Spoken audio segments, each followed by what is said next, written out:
Trabajo cuarta evaluación, lengua, hecho por Karan Nawani.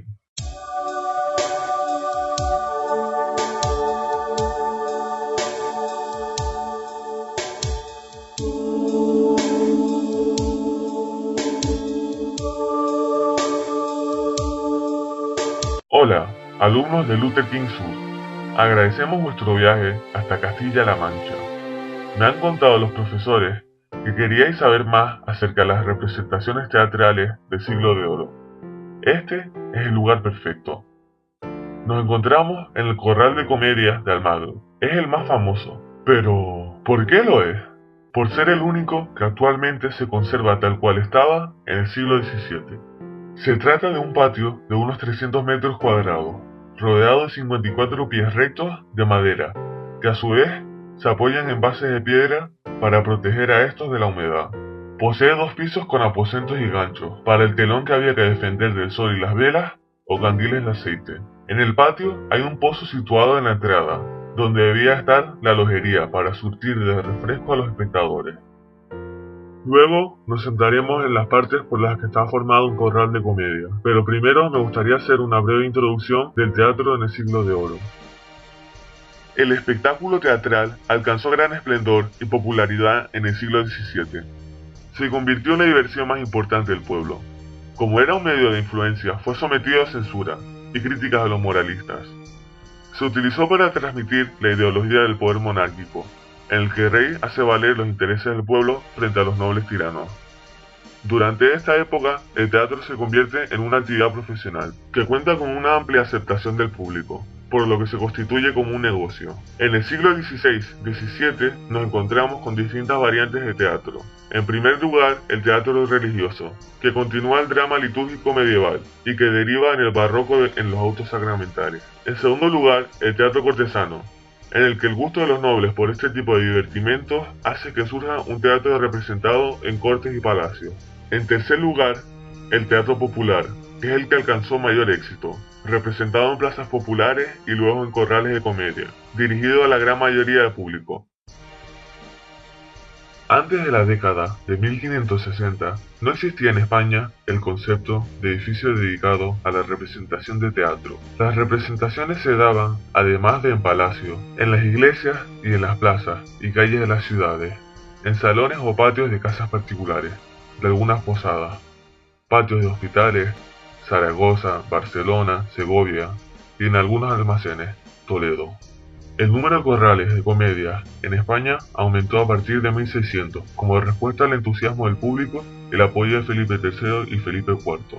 El primer reglamento de orden público para los corrales lo dictó el Consejo Real de Castilla, para los corrales de Barcelona, legislación que se extendió después al resto del imperio. Entre sus normas se incluía la presencia de un alguacil, entre cuyas diversas funciones estaba vigilar que no haya ruido, ni alborotos, ni escándalos, y que los hombres y mujeres estén apartados, así en los asientos, como en las entradas y las salidas, para que no hagan cosas deshonestas, y para que no consientan entrar en los baños a persona alguna fuera de los actores. El escenario presentaba 3 niveles utilizables durante la representación.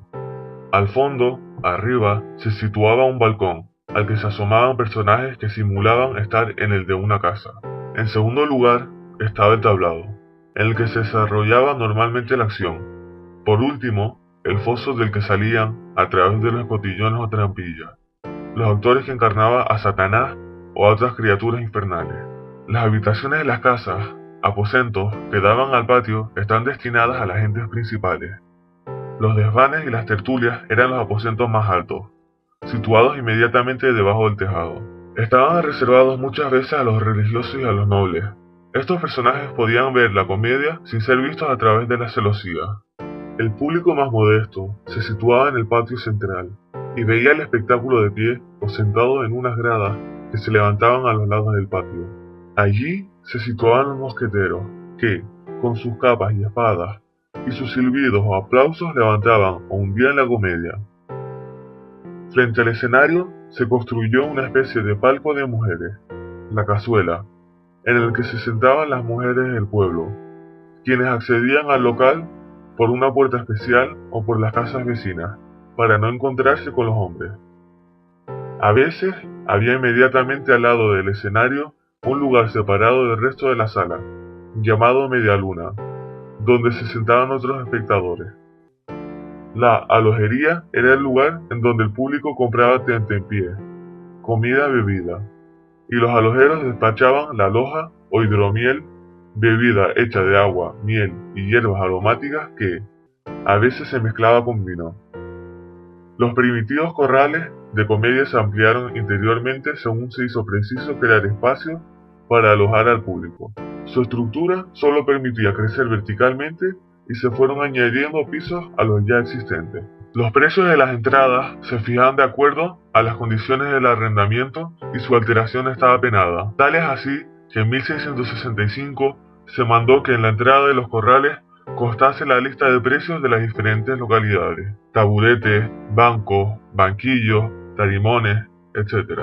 A modo orientativo, a principios del siglo XVII, una entrada costaba una quinta parte del sueldo diario de un obrador, o lo que es lo mismo, 20 maravedíes para un jornalero cuyo sueldo medio era de 162 maravedíes. Puesto que no existía el concepto de billete de entrada, el acceso al interior del corral resultaba complicado. En el momento de entrar, se efectuaba el pago de una cantidad común y luego al sentarse se abonaba la diferencia según el lugar ocupado. Por el orden y el cobro, velaban los alguaciles de comedia, oficiales de rango menor que asistían a todas las representaciones. Las comedias tenían una duración de 3 horas y comenzaban a las 2 de la tarde los 4 meses de invierno, a las 3 los 4 de primavera y a las 4 los días de verano, pues era fundamental aprovechar la luz del día, así como las horas más templadas cuando el frío arreciaba y las más frescas cuando el calor era intenso. La popularidad de las comedias y la enorme asiduidad de toda clase de gente a los corrales generó una ingente cantidad de obras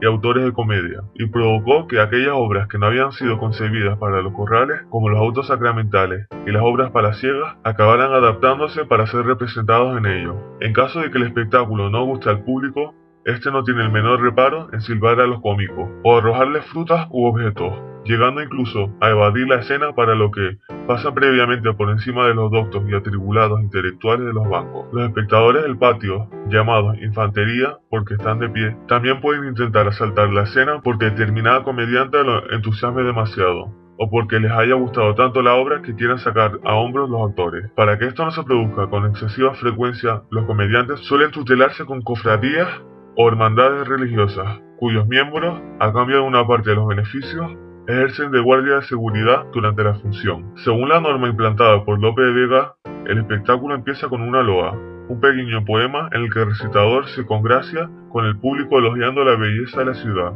al mismo tiempo que recita la introducción de la obra que se va a representar, presentando a los personajes y explicando su situación. Espero que os haya gustado esta visita y que hayáis aprendido mucho. Un saludo.